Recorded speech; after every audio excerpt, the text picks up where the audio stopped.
Hey, good afternoon, ladies, gentlemen, people of all descriptions. It's Peli again. I'm sitting here looking at G2 versus TL from Group Stage Day 4 at Worlds, casting my mind to the to the distant past, to a whole month ago, the longest month in history.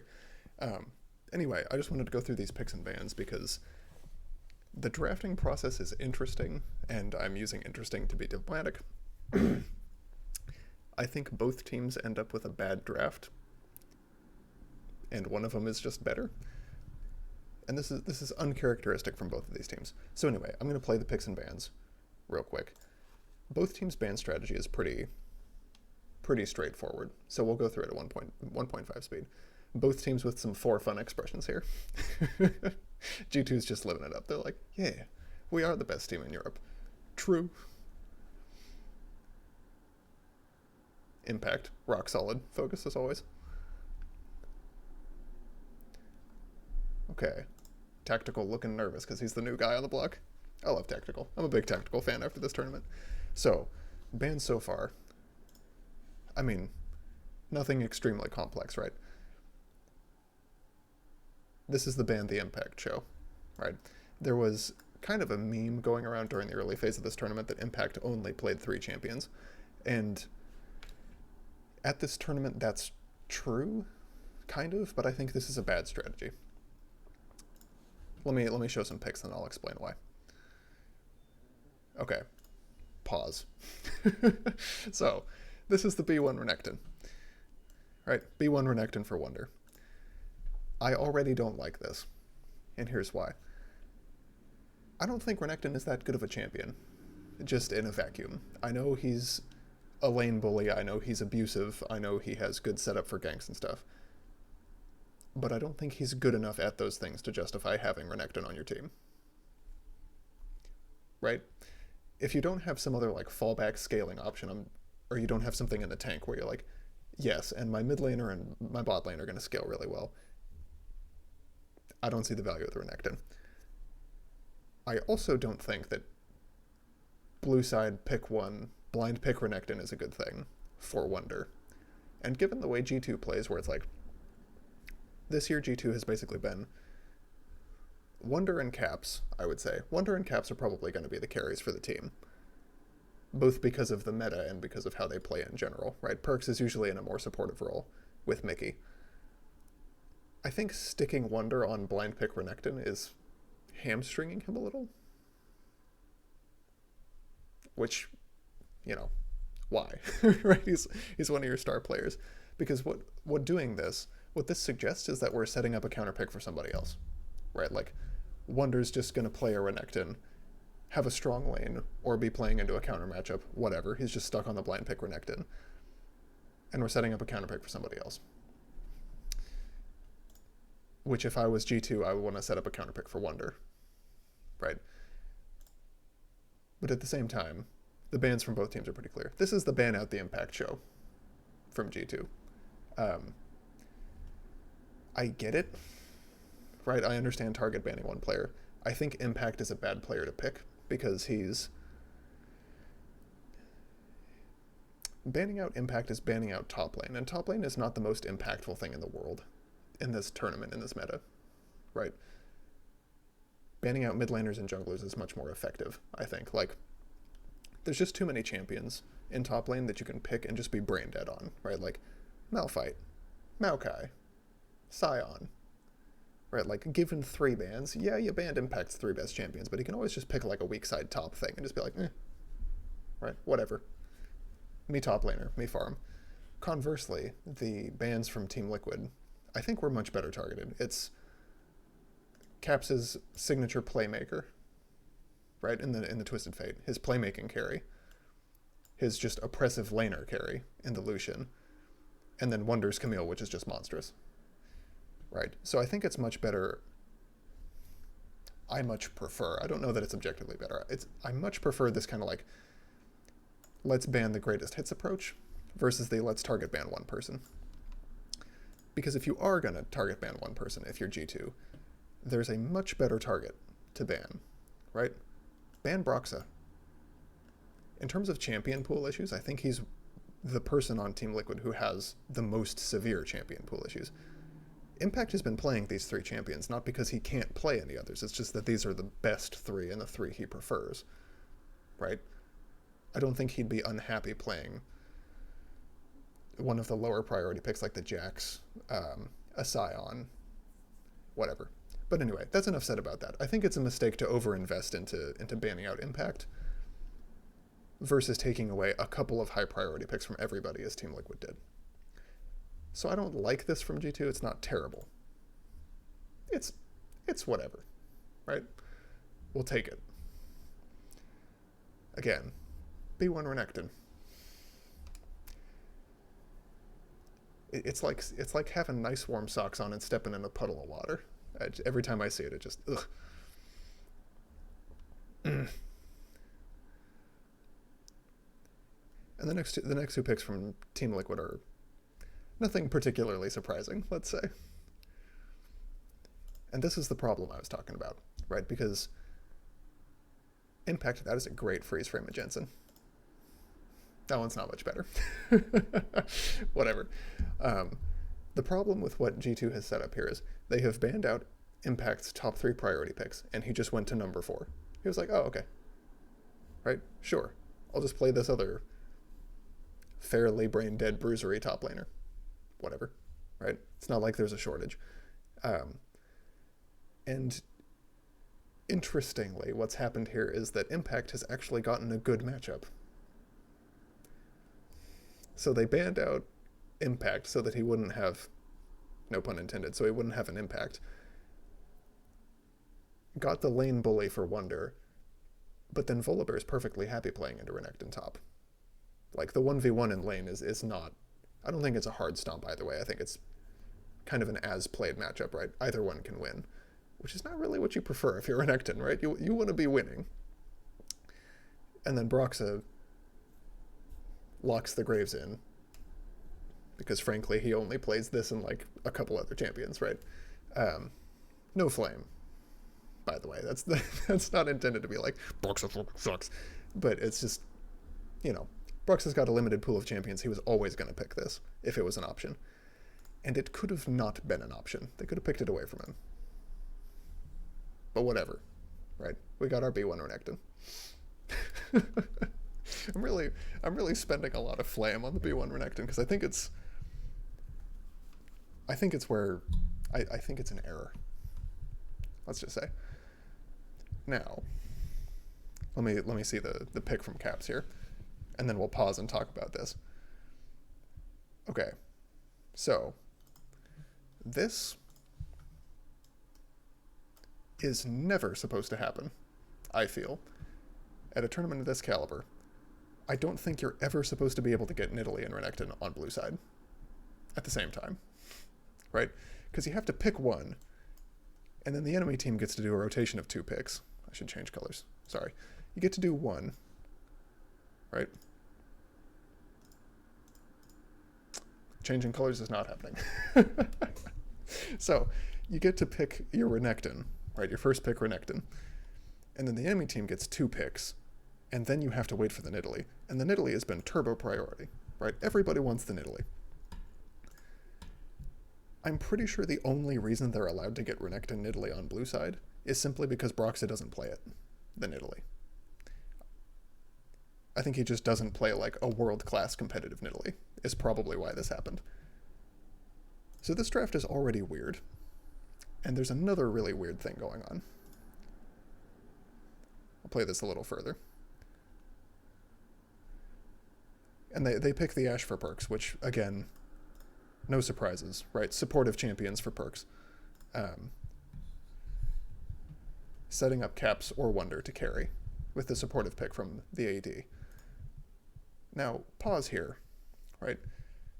Can you spot the giant elephant wandering through this room that I've been intentionally not talking about this entire time?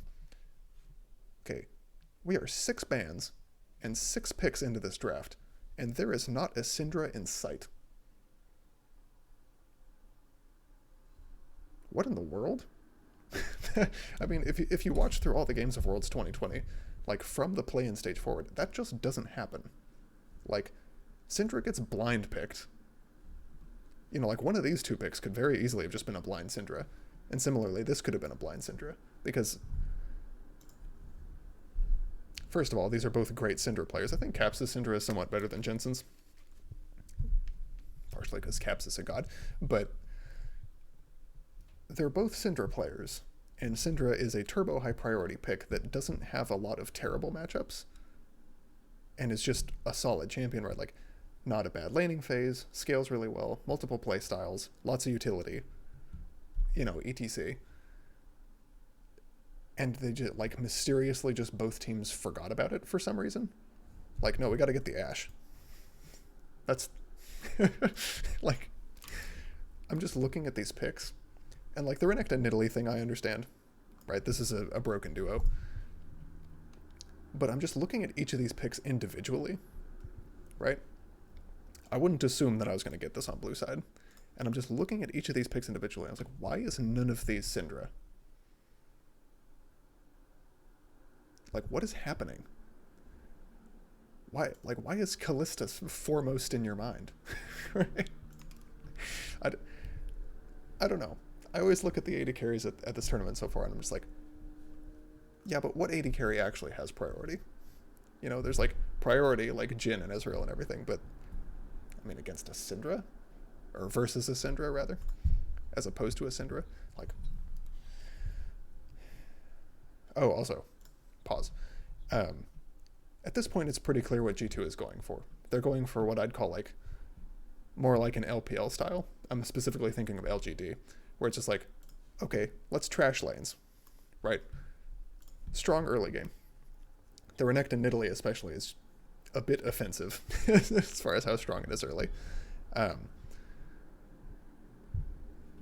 Right. Strong lanes, lots of prio, so the Nidalee can be, if not ganking lanes, then going into the enemy team's jungle with priority and stealing away the camps. Right.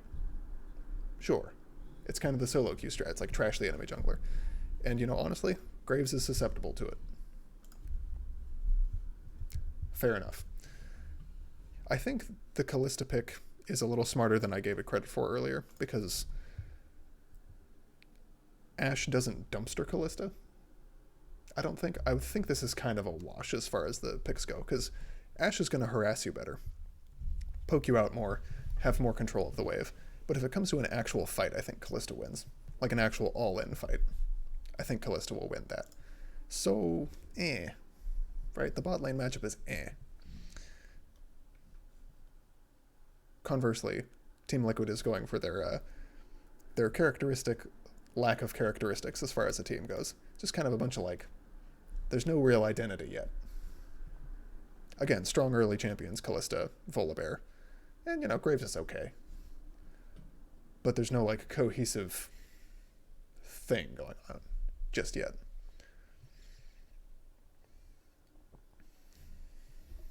Let's watch these bans here.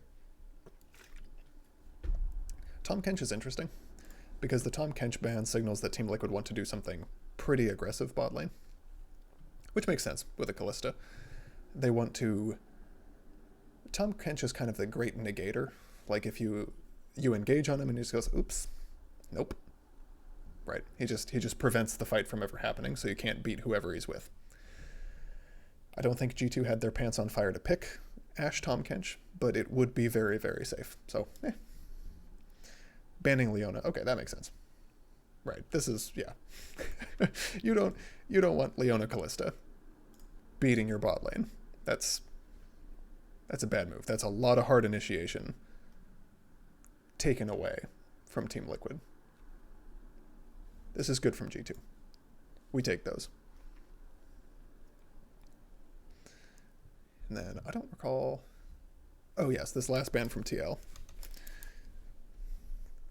is kind of the opposite of Tahm Kench. Right? Tahm Kench is the great negator.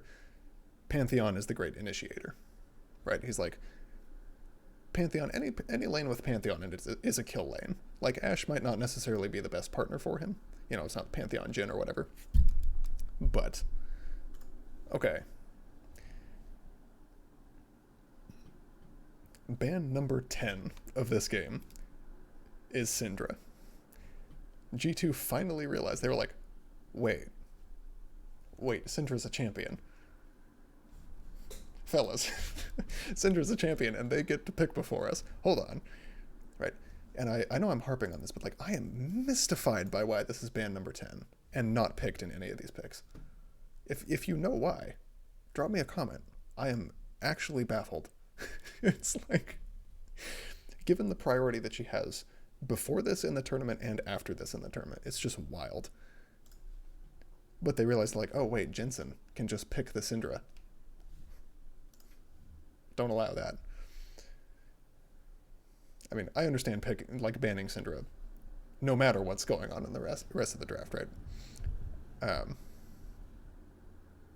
Jet's making some very emphatic gestures. That's a good sign. So, set support. The core JJ Classic. So the supports have come in. Supports have been picked. This is a very, I'm going to say strong. I don't think it's like abusive or oppressive, but it is a very strong 2v2. And this does give Team Liquid some hard initiation that they've been missing, right? You just throw a set at them. Right? Conversely, if the set gets initiated onto, he can counter-initiate, or you can pull him out, then throw him back in, etc., right? It's a flexible initiation duo. We like those. Also, this is pretty good with the Kalista just in a 2v2 fight, because set's just like high base damages, Facebreaker's a good CC. Yeah, anyway, right, goes well with the Kalista. And then there's this. And a big part of me can't help feeling that this is just a worse set. And it's weird because they lock it in so fast, right? They're like, oh, okay, insta-lock me the Alistar. This hasn't been the best support at this tournament. Like, I don't remember any commentators being like, ooh, the Alistar pick, prio, right? And I don't remember anyone I've watched or spoken with. I don't remember anybody actually saying Alistar's a good champion. Like, I don't think he's terrible, but yeah, I don't know. This is a weird duo. And it's not like Alistar Ashe is a huge duo queue or a huge duo lane or anything, right? So that's a little strange. And then we get to the real head scratchers, right? We get down to the bottom of the draft.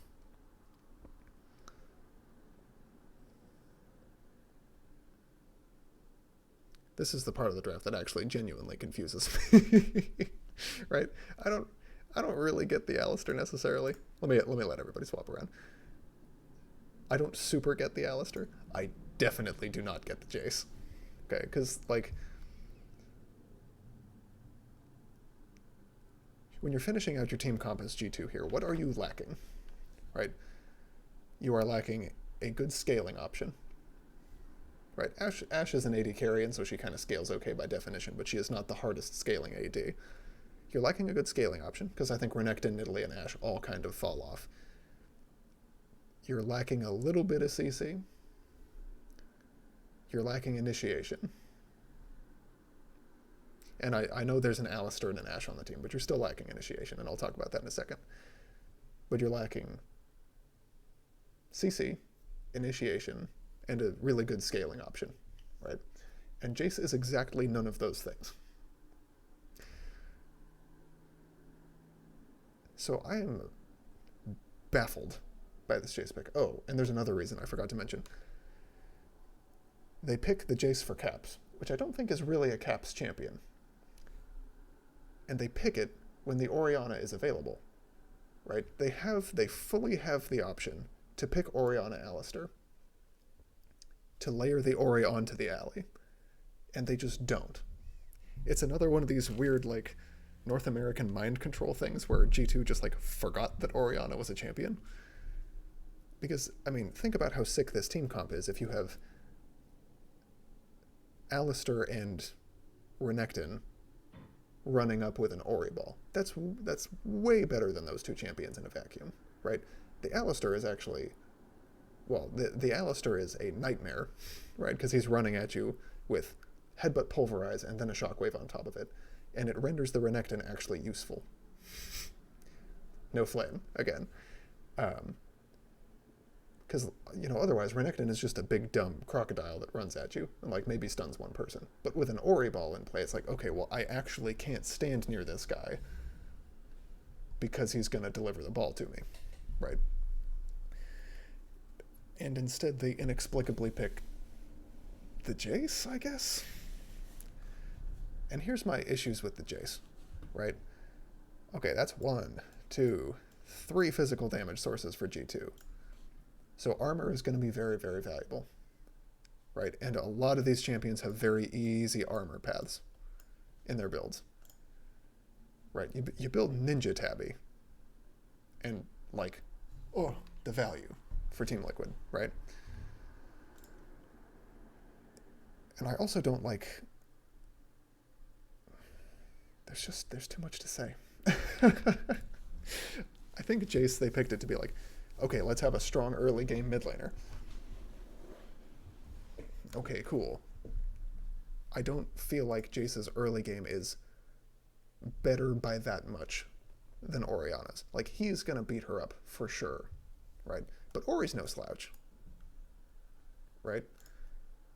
And Orianna's usefulness is just so much higher later on, right? Like, let me put this way. Let's say everybody is grouped up around some kind of objective, and it's time for Jace to do that thing that he does, which is poke with his lethality items, right? He's going to deal big blurts of damage to people. Orianna negates his entire existence. If Jensen is on the ball, wow. I didn't even mean that. If Jensen is ready to go and his reactions are good with the ball, he can just see the shock blast coming and just shield one person. Right? Because it's unlikely that they're going to get hit with like a 3-man shock blast. So this ball shield is just going to eliminate the point of Jace completely. As far as like the grouped up scenario goes, right? Like we're dragon dancing or whatever. Okay, well, what about in side lane? Well, who's going to be in the side lane with the Jace? Right? Who's going to go match the Jace? Probably the Volibear. Voli doesn't care if you shoot shock blasts at him. Dude's going to have like 3,000 HP. Like, it's like, oh no, it's worse Camille. Like, that's actually a really good way to describe this pick, I feel, is like, I think that Jace is kind of a worse Camille in this scenario, because he's like this big side lane threat who builds a bunch of lethality, but doesn't have the terrifying DPS and Death's Dance and everything that you get with the Camille. Like, he can't lock you down. You know, Camille ults you and you're like, oh, I'm in a bad spot. Jace tries to fight you and you go, oh, okay. And you just hand salute and just walk away. It's like, what is he going to do? Oh, he slowed me. Ugh. Right. So the Jace pick is a big head scratcher. But we'll chill out and stop flaming the Jace pick for 1 second. Let's just do a check about these team comps in composite, right? The whole 5v5 team comp. Team comps, I should say. So, laning phase. Who wins? Well, I think G2. Right? I think G2 has definitely drafted themselves what LS would call a sinner composition. I think this is an early game team comp that needs to dumpster people and get ahead. Right? If they're not winning at 20 odd minutes, they're going to have serious problems. Let's just summarize, right? And that's fine. This is a legitimate play style, right? We see, LPL teams do some of this type of stuff, right? And they pull it off. It's not like early game is a terrible play style. But let's examine that claim that they have the better early game for a second. Okay, Alistar Ashe versus Set Callista. As I mentioned earlier, I think this is a complete wash. This is going to depend on how it's played, who gets more attention, how stuff goes, basically. It's not like this is a clear win for either side. It's not really what you want to hear about your early game team composition. Let's look at mid. Okay. Jace versus Ori. Okay, I think, as I mentioned, I think that Jace definitely does win this, right? Ori is not exactly a 1v1 mastermind. early in the game. She's much more of a team fighter, right? But at the same time, one of the reasons Ori is so high priority at this tournament is that she's not that bad early either, right? So I think Jensen would have to misplay pretty severely before Caps got the kind of lead that he needs, right? Because again, if nothing happens, right? If Team Liquid does nothing, which unfortunately they kind of prefer to do. No flame. I just mean that Team Liquid prefers to play very passively in scale. If they can just play a slow, controlled game and nothing goes badly wrong, Jensen's just going to outscale, right? And just be much more useful than this Jace. Right? If that means giving up a wave to the Jace, if that means giving up one dragon, if that means giving up a Raptor camp, okay, fine. Right? It's a trade you have to take with this type of team. So the mid lane matchup is meh. I think Caps does win. I don't know if he wins hard enough. Jungle matchup. The Nidalee versus the Graves. I think Nidalee beats up in this one. Right? Fair. I think Nidalee is stronger early game than Graves is. Most of the time. Okay, I especially think... Whoa, geez. That's a good circle. I especially think Nidalee Renekton is much stronger than these two. Right?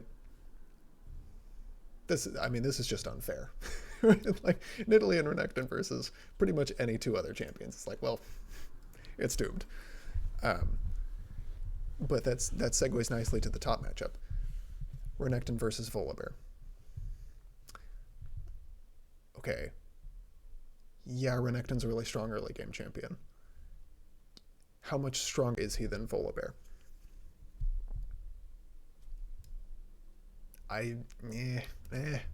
Right? Like, again, not a dumpster fest. This isn't like, it's not Renekton versus Kayle, right? Like, this is Renekton versus another very strong early bruiser.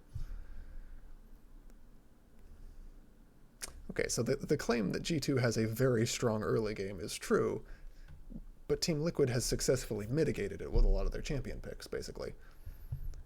Okay, well, that's the early game, right? G2's going to win. How much is probably going to be a problem for them. Okay, let's move into the mid and the late game. Okay, as we mentioned, Orianna is just better than pretty much any other champion in this draft, as far as the late game is concerned. Okay, Ori and Graves, I think, both scale much better than their counterparts, because Graves is essentially just another AD carry, slash burst caster, right? Anyway, whatever, it's Graves, he scales. I think the 2v2 is still a wash, except I think this starts to be progressively more useful, because yeah, it's true that you have the Ashe arrow.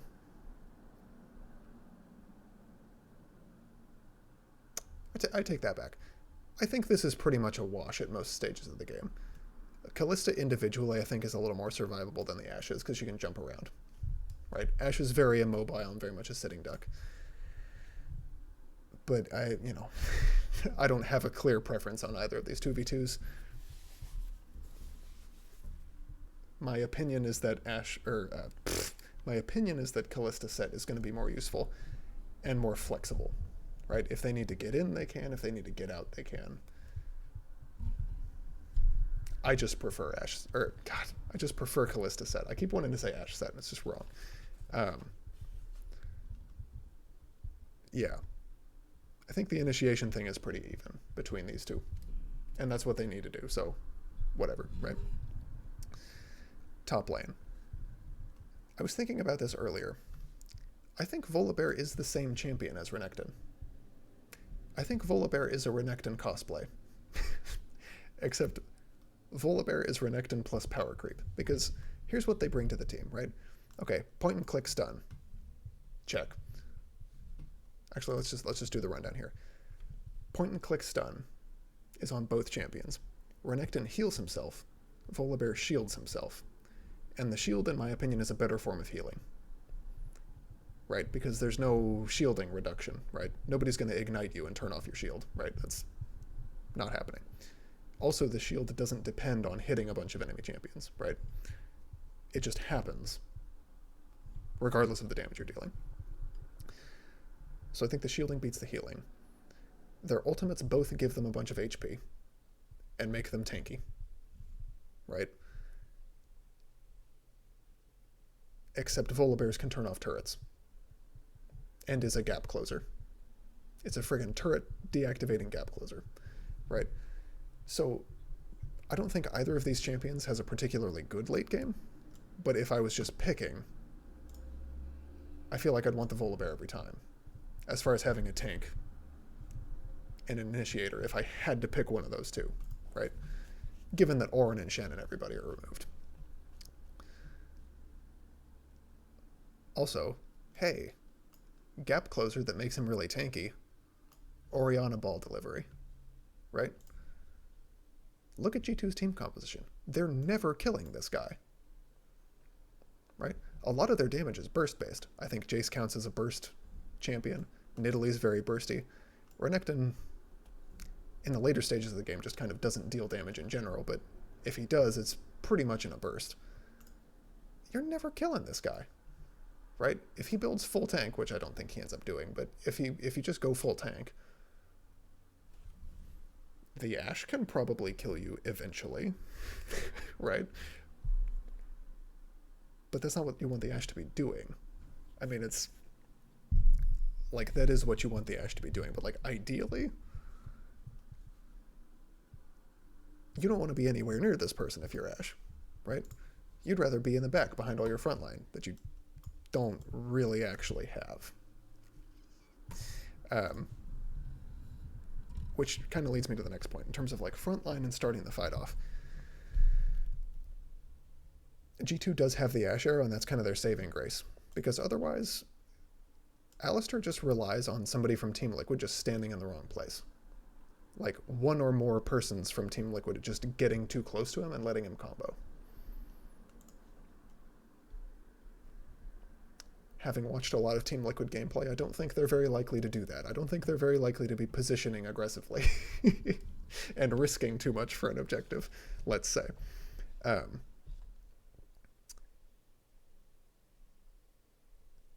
Yeah. Sorry, I'm glancing down on my notes here because there was something else I wanted to say. Early game. Yeah. Anyway, I'm going to start to wrap it up there. So let's just recap, right? In terms of the 5v5, right? Team fighting, I think Team Liquid's just better because they have Orianna and the other team just doesn't. It's not like this is a huge, great team fighting composition over here. It's just that this one is kind of poor, to put it really succinctly. Early game, G2 wins, but not by enough to justify all these picks, I don't feel. Team Liquid's early game is alright, but they scale better. Right? They just have to control the bleeding, is basically the game plan. Why on earth was this ban number 10? Like, that really is the standout feature of this game for me, is it centers around the picks and the bans for caps, right? Given that they banned 2 caps champions already from Team Liquid, I have absolutely no idea why they wouldn't pick the Syndra or the Ori if they wanted to win, right? If they're taking this game seriously and they're not just trying something. I just don't understand why you wouldn't pick one of those two, right? And especially why you would go for the last pick, Jace. The last pick, blind pick, Jace. Like, what? If you're gonna blind pick something better. And I don't mean better like Jace is a terrible champion. I just mean something that's like better more of the time and has more use cases and more play styles, right? Because Jace is, I'm gonna dumpster you in lane or I lose. So I feel like what G2 has gone for here is basically, in a sense, they're kind of just not respecting Team Liquid enough. Like, this is a lane kingdom team. I always think of G2 as a team fighting and teamwork team. But what they've gone for here is just, we are individually better, and so the gaps in our team composition, initiation, hard CC, a really big source of magic damage, or like magic DPS, so that those gaps don't matter as much. And like, I mean, yeah, G2 is wicked good, but there's some real problems with this comp that I don't know if they'll be able to overcome, basically. And it's just weird that they drafted themselves into this position, especially as concerns caps, right? You think of G2, and generally the carries and the star players are Caps and Wonder. And both of them are on like early game Sinner AD champions that don't scale very well. And also aren't big playmakers, right? Like Jace is a damage bot. Renekton's a lane bully bot. And Jace is kind of the same. Right? Like Jace is never going to hit a 3-man Syndra stun. It just isn't, right? So in terms of their ability to actually carry the game, I feel like they'd have to get a monstrous lead that they're not likely to get, given that, one, Team Liquid is, you know, this isn't some solo queue team, right? Like they're individually pretty good players. Well, they're very good, they're Worlds, but by World standards, they're pretty good players. They tend to play really safe and passive just in general, right? The opportunities to punish their early game aggression are very limited. Like, if you want something early game, they'll be like, okay, cool. Good stuff. Pleasure doing business with you. And in terms of, like, say the laning phase doesn't go that well, what is the contingency plan over here? Stick Jason a side lane and hope he can 1v1 their tank? Like, yeah, he probably can. But is he going to kill him? Right? This guy's not going to lock anybody down. He just has to kill them. Pure damage. Right? And into some of these picks, I don't think it's happening. Right? I don't think he's ever just blasting the Volibear from full HP. I think Orianna just shields herself and speeds away. Right? So you're just hoping an Ash Arrow connects? Right? I keep running these scenarios in my head and I'm like, I just don't see how G2 even win. Like, Team Liquid just has to actively lose. They just have to do something pretty dumb in order for G2 to win. So, yeah, uncharacteristically bad draft from G2, I'd say. Uncharacteristically weak. Uncharacteristically over-focused on the early game. Uncharacteristically not good picks for Caps, I think is... Wonder and Caps both, but Caps especially, I feel like just got shortchanged by this draft. This is a good game to watch also. Minor spoilers if you haven't seen this game. This game reveals, even with the draft advantage they have, this game reveals a lot of the weaknesses and difficulties that Team Liquid have. Because look at the length of this game. I don't know how well you can see this. This VOD is like an hour long, right? So if you don't want this game spoiled, close the video immediately, because I'm about to spoil it. The amount of time it takes Team Liquid to close this game is ridiculous. Like, G2 doesn't get their monumental lead that they needed, and Team Liquid is starting to scale, and it just takes them so long to, like, cohere into the death ball and actually press their advantage and win, that it's just a little bit sad. Like, you're just watching G2 struggling, looking for, like, the miracle Ash Arrow, the miracle Nidalee Spear that finds somebody by themselves. They're fishing and just, like, not able to do anything, and Team Liquid is just, like, farming. They're just like, oh, okay. Anyway, we're officially off the topic of the draft, and we've started talking about gameplay. With that said, I'm going to wrap this up. Thanks so much for watching. If you like this, give it a thumbs up, subscribe for more stuff. Conversely, if you hated it and you want to condemn it to the abysses of the algorithm, give it a thumbs down. Leave me a nasty comment. I'm always looking to get better. I realize I just invited flame from the internet, which was a dire tactical error on my part. But anyway, leave me a comment with your thoughts. Did I say anything you agreed with? Anything you disagreed with? Sorry, I just completely lost my train of thought. Anything you agreed with, disagreed with? What did I overlook? What did I miss? Why did no one pick this Syndra? Why did they not pick this Ori for Caps? Right? So on and so forth. The discussion is endless. So, anyway, I'm going to wrap it up right there. Thanks so much for watching, and yeah, this has been Peli. Take care, everybody.